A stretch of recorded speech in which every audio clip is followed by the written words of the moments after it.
Hi everyone, how are you? Welcome to another videos for question and answer session for MRCS Part A exam. Uh, Question solve is one of the best way to carry a better mark in exam and pass the exam very easily. So here the question for all question. First of all, read the question very carefully. Here, a 38 years old man is recovering following live donor-related renal transplant. The surgeon prescribes corticosteroid to reduce the risk of graft rejection. Which of the following will not occur as a result of their administration? So after careful reading, we have to find out the key point of this question here. So here we can see a 38 years old man recovering from live donor-related renal transplant. That means the patient receives a kidney from a donor. The surgeon prescribed corticosteroid to reduce the risk of the graft rejection.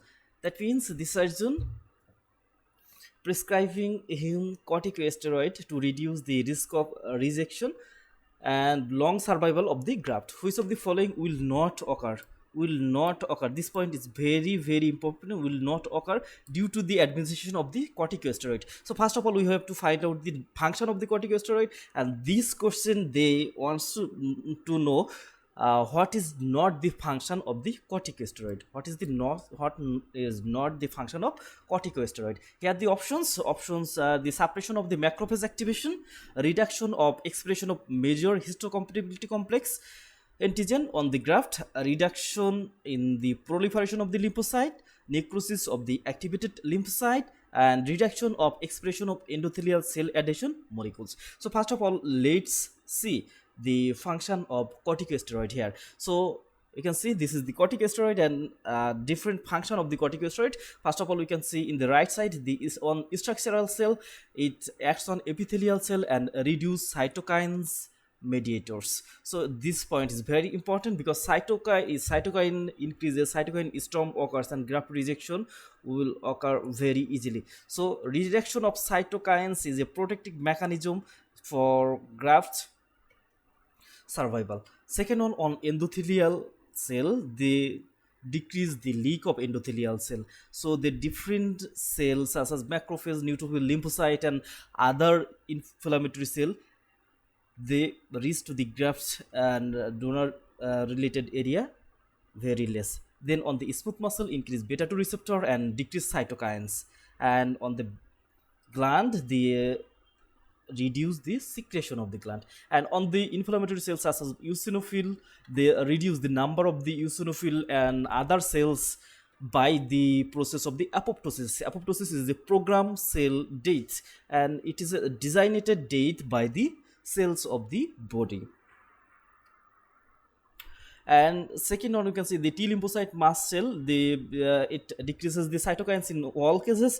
They reduce the number of the mast cell and reduce macrophage for this cytokine release decrease, and also reduce the dendritic cell and their number. So here we can see the corticosteroid, which reduce all the inflammatory and pro-inflammatory cells and their secretion. So graft versus host reaction usually decreases. So this corticosteroid, it blocks almost all of the pathway of the cytokines and other cells which release the cytokines and which can act the recipient or graft.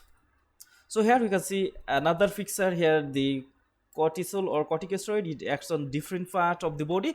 We can see it's impaired the incretin secretion in the gut, insulin resistant protein degradation, and low glucose uptake. Then we can see in the pancreas, it increases glucagon and decrease insulin. And on this here we can see on the fat, it visceral obesity, insulin resistance and dyslipidemia, insulin resistance and gluconeogenesis. So from this picture is very important to know that steroid is not always beneficiary.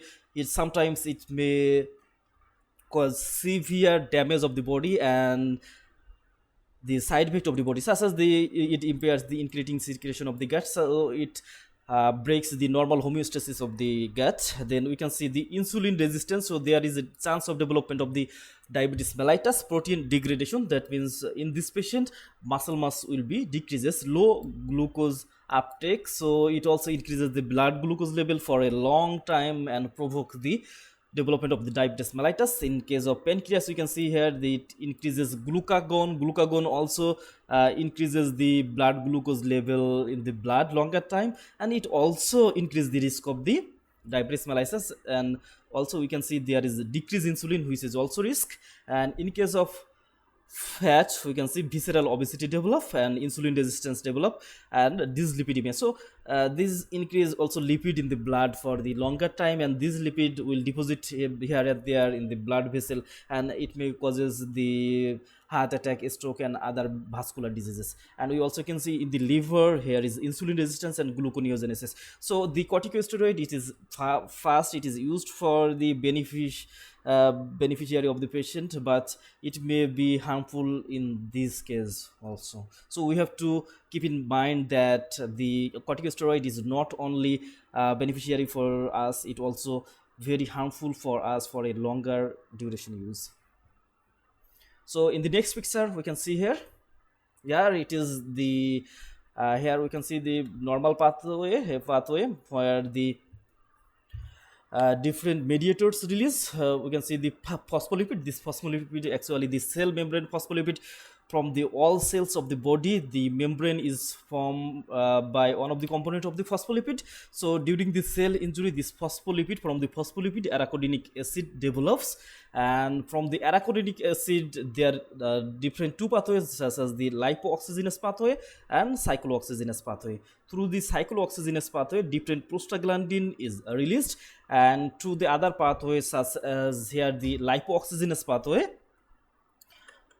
other inflammatory mediators such as the proteins, leukotrienes, and other substances are released. So these substances, these prostaglandin, are very necessary for our body in a different part of the body, in the kidney or any other part of the body. This play a major role in body homeostasis. And other inflammatory mediators, they are also very important in different time, in different body condition, in different diseases. So here we can see the corticosteroid, it blocks almost all path of this pathway. Here from the phospholipid, arachidonic acid not develops. So where the arachidonic acid not develops, so there is no question to develop the prostaglandin and other inflammatory mediators, which are very helpful for the body. So the corticosteroid, it plays important role in a immunocompromised patient, or to a recipient patient, to prevent the graft rejection, but it has several the side effect. We have to keep in mind that it is not always beneficiary for us. So our final answer this here, what is not the function or which will not occur in this case. So here we can see the necrosis of the activated lymphocyte. Lymphocyte is destroyed, but it is not the necrosis, it is apoptosis, because necrosis is a disaster pathway, but apoptosis is a planned pathway for a body, or for a environment of the body. So here the other option, we can see this is the suppression of the macrophage activation. Yes, suppression occur. The reduction expression of the major histocompatibility complex antigen on the graft, it is also true. And then reduction in the proliferation of the lymphocyte, it is also true. Reduction in expression of endothelial cell adhesion molecules, these are all true. But necrosis of the activated lymphocyte, this is not true. It occurs apoptosis. Corticosteroid causes apoptosis, not necrosis. Thank you all.